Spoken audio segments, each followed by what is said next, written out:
Hello, my name is Dr. David Allen. I'm a retired cardiac surgeon and a member of the International Cannabinoid Research Society, ICRS. That means I'm a cannabinoid research scientist. And I'm here to tell you about the discovery of the endocannabinoid system, the ECS, and the significance and how it will change medicine. And we discovered the endocannabinoid system about 30 years ago, and we really didn't understand the significance of its discovery. And so we found out that this is a chemical communication that your body has.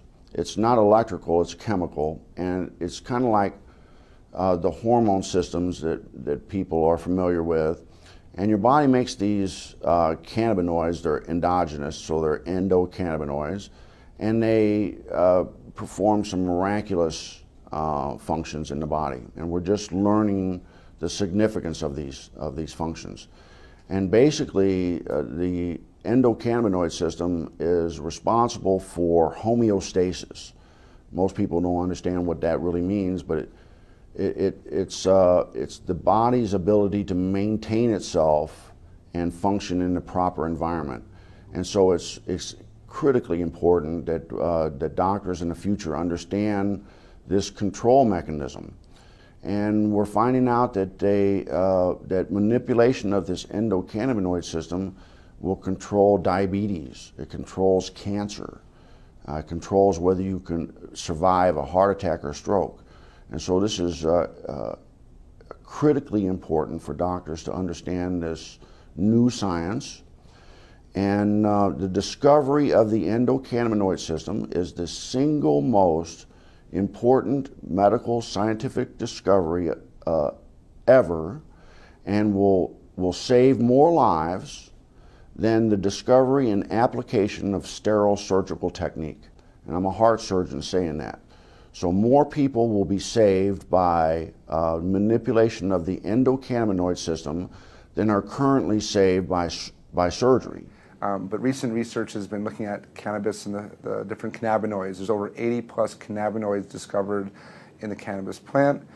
The second most dominant one besides THC is cannabadiol or CBD. Okay. And the research now is over 1,200 peer-reviewed journals on CBD.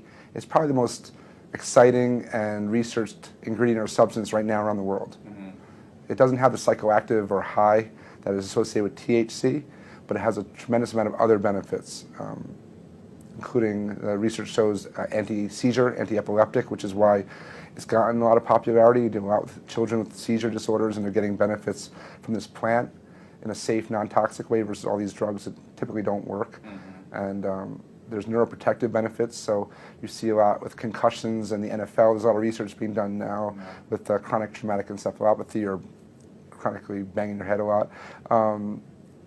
There's anti-anxiety, which is really important. It's the anti-THC of sorts. It calms you down. It helps you manage stress better, which is how I look at it. It's much more as a preventative or daily use substance than just treating disease states.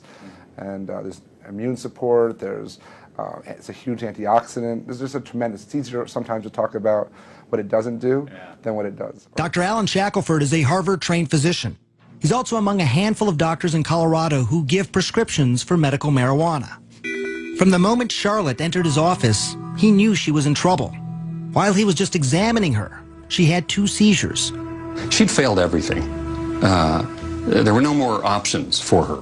Everything had been tried, except cannabis. Here's how scientists think it might work. Marijuana is made up of 2 ingredients. THC, that's the psychoactive part that makes you high, and CBD, also called cannabadiol. It's the CBD that scientists think modulates electrical and chemical activity to help quiet the excessive activity in the brain that causes seizures. I've been telling my patients to cut. Dr. Julie Holland is the editor of The Pot Book, a complete guide to cannabis. For a long time, the work on cannabis and epilepsy was sort of inconclusive. Maybe it works, maybe it doesn't. They couldn't quite figure it out. And it's only when they really started separating THC from CBD that they saw, definitively, yes, CBD seems to really stop seizures. So in the 1930s, they made tinctures. What were they making the tinctures for, and why were they doing these tinctures? Well, I mean, the medicinal uses of hemp are just numerous. The hemp helps, well, we can talk about the cancer effects of hemp, but it helps with inflammation. It's very anti-inflammatory. It helps with seizures. It's very effective with PTSD for the vets that are coming back that have post-traumatic traumatic stress disorder. Very effective at treating that. It's an anti-inflammatory. But then the uses of hemp for cancer, what I've studied, because of my book, Cancer Step Outside the Box, and the number of cancers, there's about a dozen different cancers that have been studied in depth with medicinal marijuana, with hemp. And so the studies, from brain cancer to prostate cancer to pancreatic cancer, uterine cancer, cervical cancer, prostate cancer, it's amazing. Okay, so what is in hemp that it's this THC, correct? Well, there's chemicals that are called cannabinoids. Right. THC is short for delta-9 tetrahydrocannabinol. I'm glad you said it because I couldn't. That's the only time I'll get it right. I'm glad I got it right. So that's the one, THC is the one cannabinoid that everyone's familiar with. That's the one that's psychoactive, and that's the one that gets you high if you smoke it. Okay. But there's other cannabinoids. One is called CBD, cannabadiol, and it's very medicinally used. There's no psychoactive component of CBD.